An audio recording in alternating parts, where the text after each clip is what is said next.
So hello friends, welcome to my channel. So in this video we will discuss about Glasgow Coma Scale. Glasgow Coma Scale क्या होती है, इसको हम कैसे use करते हैं, कहाँ पे इसका यूज़ होता है, ये सब कुछ आज हम इस वीडियो में देखेंगे. ओके सो सबसे पहले डेफिनेशन या फिर इंट्रो हम इसको कह सकते हैं. ग्लासगो कोमा स्केल होती क्या है. ग्लासगो कोमा स्केल हमारा क्या होता है, एक क्लिनिकल टूल होता है. क्लिनिकल टूल मतलब हम इसको क्या करते हैं, क्लिनिकल एरिया में हम यूज़ करते हैं. इसको किस लिए यूज़ करते हैं, to assess the level of consciousness.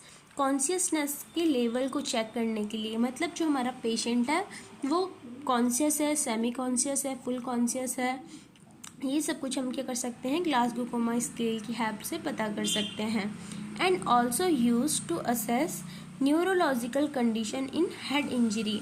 कि मतलब जैसे कोई पेशेंट आया है तो उसमें हेड इंजरी जो हुई है उसके लिए हम GCS स्केल यूज़ करते हैं कि उसकी न्यूरोलॉजिकल कंडीशन अभी क्या है. ओके तो जो हमारा ग्लासगो कोमा स्केल था वो डेवलप किसने किया, तो हमारे 2 न्यूरोसर्जन्स थे, ग्राहम टीस्डेल एंड ब्रियान जिनेट. ये दोनों हमारे क्या थे, न्यूरोसर्जन थे. इन्होंने क्या करा, हमारे GCS स्केल को डेवलप किया. कब किया, 1974 में. ओके जब वो क्या कर रहे थे, while they are working at University of Glasgow Institute. ये एक जगह क्वेश्चन आया है, कौन सी यूनिवर्सिटी में हम उन्होंने क्या करा, ग्लासगो कोमा स्केल कब डेवलप किया, तो उसका आंसर आएगा ग्लासगो इंस्टीट्यूट में. ओके देन हम इसके देखते हैं कंपोनेंट. इसकी कौन कौन से कंपोनेंट होते हैं, मतलब इसमें हम क्या क्या चीज़ें चेक करते हैं. तो इसमें हमारे 3 कंपोनेंट्स हैं जिसको हम बोलते हैं EVM. E का मीन्स होता है हमारा आई रिस्पॉन्स, ठीक है. V का मीन्स होता है वर्बल रिस्पॉन्स एंड M मतलब मोटर रिस्पॉन्स. अब अभी आप इसको देखो, जो हमारा हम ये चेक करते हैं तो हम इसमें मैक्सिमम स्कोर क्या देते हैं. जब हम ये रिस्पॉन्स चेक करते हैं तो मैक्सिमम रिस्पॉन्स आई रिस्पॉन्स में हमारा 4 होता है, वर्बल रिस्पॉन्स में 5 होता है एंड मोटर रिस्पॉन्स में 6 होता है. अगर पेशेंट ने कोई रिस्पॉन्स नहीं दिया, इसको नो रिस्पॉन्स या फिर उसका मिनिमम रिस्पॉन्स, मतलब मिनिमम स्कोर हम इसमें क्या देंगे, तो आई रिस्पॉन्स में भी मिनिमम स्कोर 1 आता है, वर्बल में भी 1 आता है एंड मोटर में भी 1 आता है. तो अगर ऐसी बात की जाए, इनको अब टोटल करो, 1 + 1 + 1 मतलब 3. मिनिमम हमारा GCS कितना हो सकता है, 3 हो सकता है. और मैक्सिमम स्कोर अगर हम काउंट करें इन तीनों को तो इसका आता है 15. तो क्वेश्चन पूछा जाता है, जैसे हमारा GCS स्कोर में, GCS जो हमारी स्केल होती है उसमें मिनिमम स्कोर पूछा जाता है, मिनिमम स्कोर कितना होता है, तो उसका आंसर आएगा कितना, 3. और मैक्सिमम स्कोर अगर पूछा जाए तो वो होता है हमारा 15. जैसे आप देख सकते हो, maximum score 15 and minimum score 3. कहीं पे जैसे बच्चे कंफ्यूज हो जाते हैं, वो मिनिमम स्कोर 0 कर देते हैं, लेकिन नहीं, मिनिमम स्कोर हमारा 3 होता है, क्योंकि सब में मिनिमम 1 आता है तो वो 3 हो जाता है. ठीक है, तो सबसे पहले हम आई रिस्पॉन्स को चेक करते हैं. इसमें आई रिस्पॉन्स को चेक करने के लिए मैनोमोनिक आप याद कर सकते हो, ESPN. ठीक है, ESPN. E मतलब क्या होता है, आई ओपनिंग स्पॉन्टेनियसली. जैसे एक रूम है, रूम में पेशेंट लेट रखा है. ओके हमने वहाँ एंटर किया तो हमने क्या देखा, उसकी क्या है, आइज ओपन है. ठीक है, आइज अपने आप से ओपन है, तो उसको हम क्या देंगे, सीधे सीधे 4 नंबर दे देंगे उस पेशेंट को.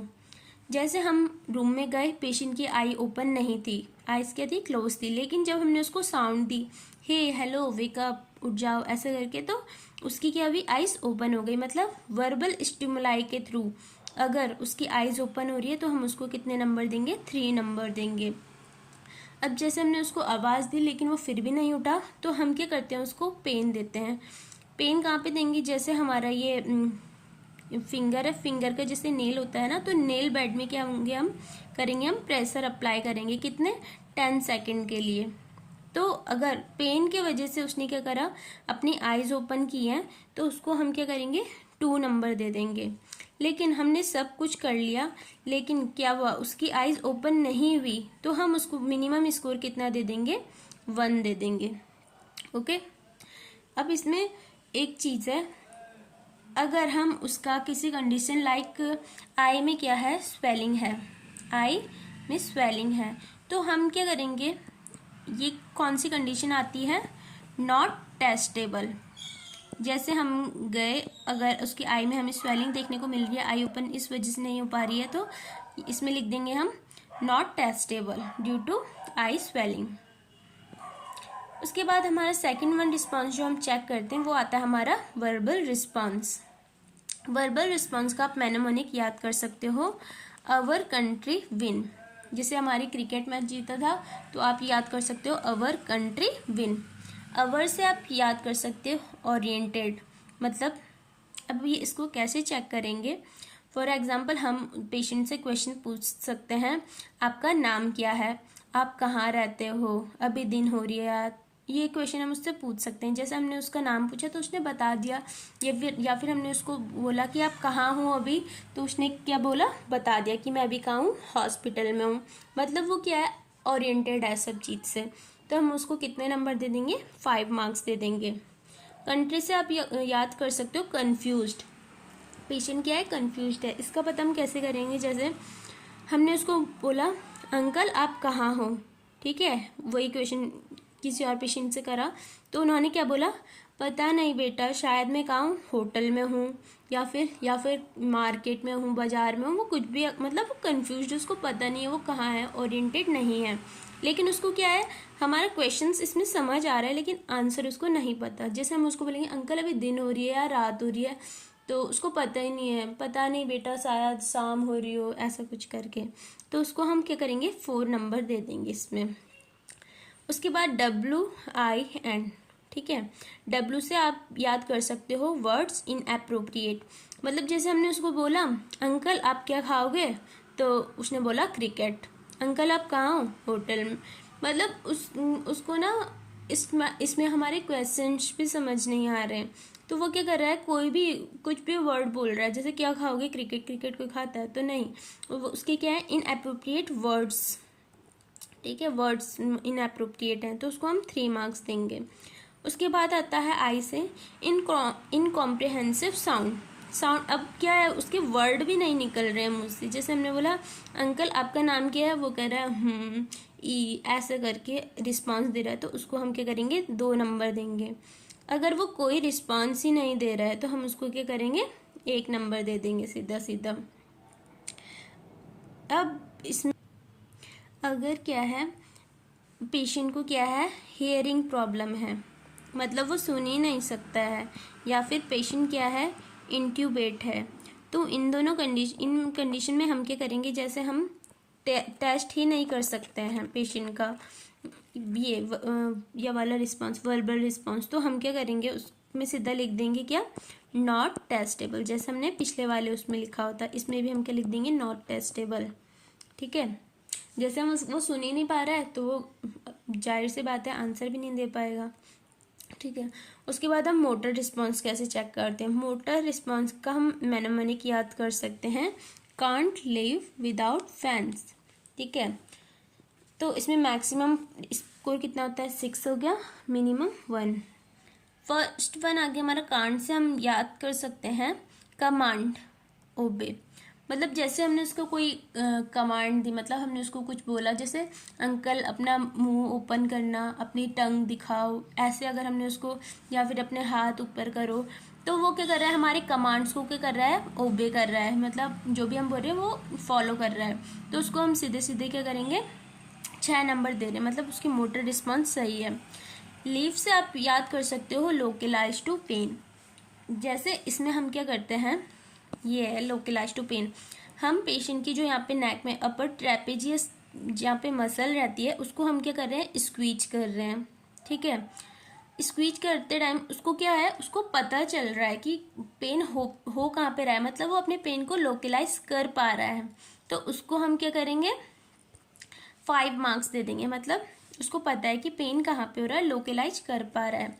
विदाउट से हम क्या करेंगे, withdraw to pain. Withdraw to pain में क्या होएगा, इसमें भी हम क्या कर रहे हैं, जैसे ट्रेपेजियस मसल को क्या कर रहे हैं, स्क्वीज कर रहे हैं। जैसे आप इस इमेज में देख सकते हो, यहाँ पे हमने ट्रेपेजियस मसल को क्या करा, स्क्वीज करा, तो वो क्या कर रहा है, फर्स्टली अपने आर्म, जो आर्म है उसको क्या कर रहा है, बैंड कर रहा है, और उसके बाद वो क्या कर रहा है, उसको आर्म को मूव कर रहा है अवे फ्रॉम बॉडी, बॉडी से दूर लेके जा रहा है। तो ये क्या होता है, हमारा नॉर्मल फ्लेक्शन होता है। इसमें थर्ड नंबर में क्या होता है, हमारा नॉर्मल फ्लेक्शन होता है। और withdrawal to pain, withdrawal to pain ये हमारा क्या होता है, नॉर्मल फ्लेक्शन हो गया। तो इसमें हम इसको कितने देते हैं, 4 नंबर देते हैं। उसके बाद एफ से आप याद करोगे फ्लेक्शन अबनॉर्मल। अबनॉर्मल फ्लेक्शन कब होगा, देखो जैसे डिकॉर्टिकेट पोस्चर बना रहा है, ये आप इस इमेज में देखो, जैसे हमने क्या करा, हमने पेशेंट की ट्रेपेजियस मसल को क्या करा, स्क्वीज करा। तो इसमें क्या हो रहे हैं, पेशेंट के जो एल्बो हो रहे हैं, जैसे ये आप एल्बो देख सकते हो, तो इसके एल्बो क्या हो रहे हैं, फोल्ड हो रहे हैं, यहाँ से देखो ये फोल्ड हो रहे हैं। और जो आर्म्स हैं वो क्या रहे हैं, बॉडी के अक्रॉस सेंटर में आ जा रहे हैं, मतलब ये क्या रहे हैं, सेंटर में आ रहे हैं। इसमें इसके लेग्स क्या हो जाते हैं, एक्सटेंस हो जाते हैं, आर्म फ्लैक्स हो जाते हैं। और जो ये आर्म्स हैं कोर बॉडी में आ जाते हैं। ये एल्बो देखो, ये एल्बो क्या हो रहे हैं, फोल्ड हो जा रहे हैं डिकॉर्टिकेट पोस्चर में। आपको ये पोस्चर याद रखना है, ठीक है, डिकॉर्टिकेट पोस्चर। इसमें हम ये क्या होता है, हमारा एबनॉर्मल फ्लैक्शन होता है। तो इसमें हम नंबर देते हैं 3 नंबर। उसके बाद आता है हमारा, ए से याद कर सकते हो, अबनॉर्मल एक्सटेंशन, एक्सटेंड कर रहा है बॉडी को, इसको हम क्या बोलते हैं, डिसेरिब्रेट। इस इमेज में देखो नीचे वाले में ये क्या हो रही है, देखो जैसे यहाँ पे आर्म क्या हो रही थी, एल्बो क्या हो रही थी, फोल्ड हो रही थी, लेकिन इसमें क्या हो रही है, हमारी एल्बो एक्सटेंड हो रही है, बाहर की साइड आ गई है इसके जो आर्म्स है, ठीक है। तो इसको हम बोलते हैं डिसेरिब्रेट पोस्चर। इसमें हम क्या दे रहे हैं, पेशेंट को 2 नंबर दे रहे हैं। और अगर पेशेंट कोई भी रिस्पॉन्स नहीं कर रहा है, हम उसके ट्रेपेजियस मसल को क्या कर रहे हैं, स्क्वीज कर रहे हैं, कोई रिस्पॉन्स नहीं दिया, उसके बाद क्या कर सकते हैं हम, जैसे हम उसके जो यहाँ पे आई होगा, ये नोज हो गया, यहाँ पे माउथ, जैसे यहाँ पे जो ग्लैबुला होता है ना, उसको स्क्वीज करते हैं, फिर भी वो कोई रिस्पॉन्स नहीं दे रहा है, तो क्या करते हैं, उसको सीधा नो रिस्पॉन्स या फिर इसमें 1 नंबर दे सकते हैं। अब ये नॉट टेस्टेबल किस कंडीशन में हो सकते हैं, लाइक जैसे पेशेंट को क्या है, पैरालिसिस है, ठीक है, या फिर क्या है, पेशेंट को बोन में इंजरी या फिर बोन फ्रैक्चर है, इंजरी टू बोन या फिर बोन फ्रैक्चर है, तो उस कंडीशन में क्या होगा, ये सीधा इसमें हम क्या लिख देते हैं, सीधे सीधे not testable. Okay, so next slide में जैसे आप ये सब देख सकते हो, ये तो आप गूगल से देख सकते हो। उसके बाद रिजल्ट कैसे देखते हैं हम, अगर पेशेंट का रिजल्ट जो है 15 आ रहा है पूरा, तो इट मीन्स वो पेशेंट क्या है, अलर्ट है, अवेक है। ओके, अगर पेशेंट का स्कोर 8 या फिर लेस देन 8 से कम आ रहा है, तो उसको हम क्या बोल देंगे, कोमा बोल देंगे, कोमा में। अगर 3 आ रहा है तो मतलब वो डीप कोमा में। अब सीवियरिटी ऑफ इंजरी के अकॉर्डिंग हम कैसे डिनोट कर सकते हैं, मतलब ब्रेन में कितनी इंजरी हुई है। अगर 13 to 15 हुई है तो मतलब माइनर ब्रेन इंजरी है, या 9 to 12 है तो मॉडरेट ब्रेन इंजरी में आएगा, एंड अगर 3 to 8 है तो मतलब वो सीवियर ब्रेन इंजरी हो रखी है पेशेंट को। अब जैसे आप लिखते कैसे हो, जैसे हमारा ये आता है EVM, ठीक है, मैक्सिमम स्कोर कितना होता है, यहाँ पे 4 आता है, यहाँ पे 5 आता है, यहाँ पे 6 आता है। अगर पेशेंट का आई में क्या आ गया, इस रिस्पॉन्स जा रहा है, जैसे 4 आ रहा है, वर्बल में कितना आ रहा है, 4 आ रहा है, और मोटर में भी कितना आ रहा है, या फिर 3 लगा लो, 3 आ रहा है, तो इसको हम ऐसे डिनोट करते हैं E4 V4 और M3। अगर जैसे क्या हो रहा है यहाँ पे, अगर पैरालिसिस है पेशेंट को, हम तो यहाँ पे सीधा के लिख देंगे, T लिख देंगे, E4 V4 और MT, या फिर जो भी आएगा इसको वहाँ पे समझिए ना, वैसे लिख देंगे। So thank you so much. If you like this video please like share and subscribe to my channel. और आपको कोई भी क्वेरी होती है तो आप कमेंट बॉक्स में पूछ सकते हो। Okay, thank you.